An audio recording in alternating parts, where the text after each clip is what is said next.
Hey, what's up mga pre, and welcome back dito sa ating YouTube channel. And for today's video mga pre ay pag-uusapan nga natin itong mix map. Dito nga mga pre ay libre po tayong maglalaro dito. Wala po tayong ilalabas na puhunan, and then under po ito ng Solana blockchain. World first card strategy racer game po to mga pre, and then play for free, win crypto, stake and get rewards nga tayo dito. Pwede nga din natin ito ma-download sa Google Play Store, App Store, at saka pwede din natin malaro dito sa web browser natin mga pre. And then meron po tayong kitaan dito. Meron tayong mga extra reward pag once na nag-participate tayo dito sa kanilang staking. Makakapag-earn nga daw tayo dito ng 10 times reward. Players are able to earn MXM tokens from the Mixmab reward pools. Dito din sa referral rewards mga pre, player which refer other new players to their arenas or generally to the game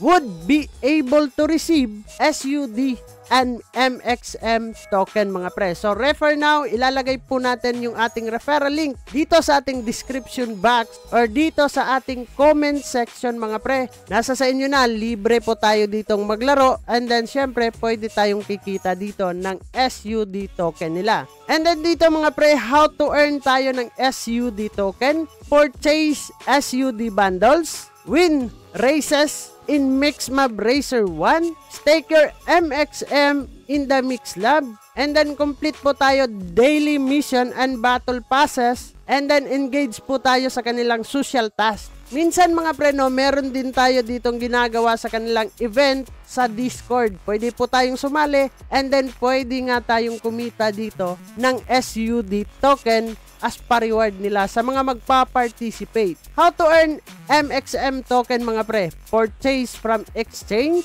swapping SUD for MXM in the Mixlab, stake on players on MixTV, and then complete po natin endgame sticker collection, and then kailangan po natin mag-own ng Gen Zero Mask mga pre. So sa mga magtatanong dito, saan nga ba tayo makakabili ng MXM token? Pwede po tayong bumili sa Arca Trading, and then dito sa Bybit, Jupiter at saka Radium mga pre. Kung paano tayo dito maglaro mga pre ay click lang po natin itong play for free, and then papasok tayo dito sa pangalawa nilang website. Para makapasok tayo sa kanilang endgame mga pre ay kailangan po natin dito ng Phantom Wallet.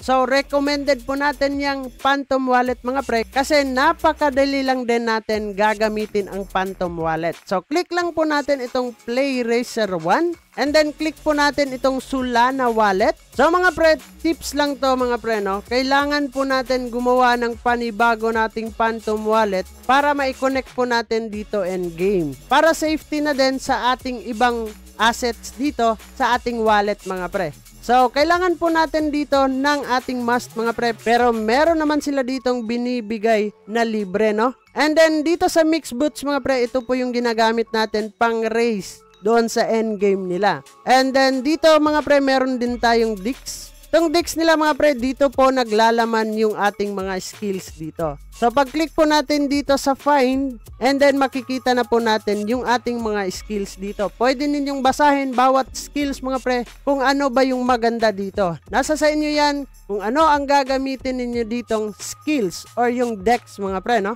Para makapaglaro tayo dito mga pre ay click po natin itong play now, and then dito mga pre, nasa sa inyo yan kung saan kayo papasok dito. Kung bago lang kayo dito at gusto ninyong ma-master yung game nila dito mga pre, ay dito muna kayo sa training. And then matry ninyo yung mga skills nila dito para walang mabawa sa atin. And then dito naman tayo sa Rookie mga pre, libre lang din to laruin, and then kikita nga tayo dito ng 20 SUD token. And then dito naman sa Hero, meron na po tayong ibabayad dito na 1,000 SUD token, and then mananalo po tayo dito ng 2,000. So tatlong win po bago tayo manalo. So click po natin itong Rookie mga pre. and then go lang po natin.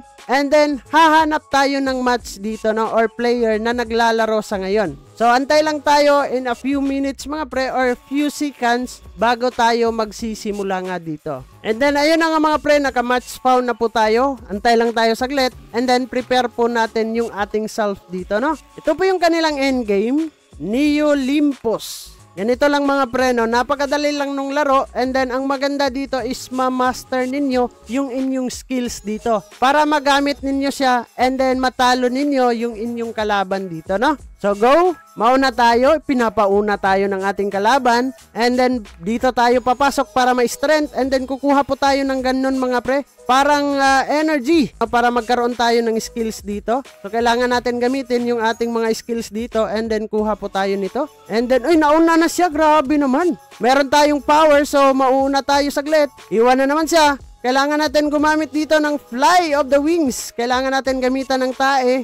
Tayo yung tawag ko doon. Pag naglagay tayo ng pang-trap sa kanya mga pre, no, para hindi siya makatakbo ng malakas dito, no? Ay, ayun na nga yung sinasabi natin. Naiwan ba tayo? Hindi tayo naiwan. So, ayun na nga siya dito.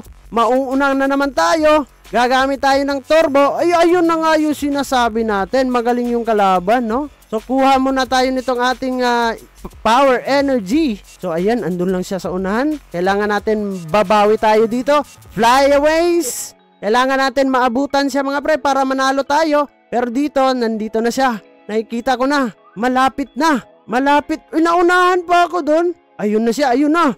Malapit na. Hindi tayo mahiya sa mga viewers natin. Kailangan natin. Ayun na nga. At panalo tayo. Muntikan pa tayong mahabol mga pre. Nasa likod lang natin yung kalaban. So ito po yung ating glitch pad ang ating makukuha mga pre. And then kukunin po natin yung ating reward sa glitch pad mga pre. No? Click po natin itong may planeta dito. So sa pag-click natin dyan mga pre, ay claim lang po natin to. So antayin muna natin saglit, and then open now. Or sa aking internet lang siguro. And then nakakuha po tayo ng 10 SUD pack. And then nakakuha po tayo ng stock na rare mga pre. Grabe, rare 7. So this coming November 15 mga pre ay magkakaroon sila ng pop-up arena haunted circuit event. And then mamimigay po sila dyan mga pre ng maraming SUD token. Kaya nga mga pre, sali na kayo dito, and then manalo tayo ng maraming SUD token. And then mga pre,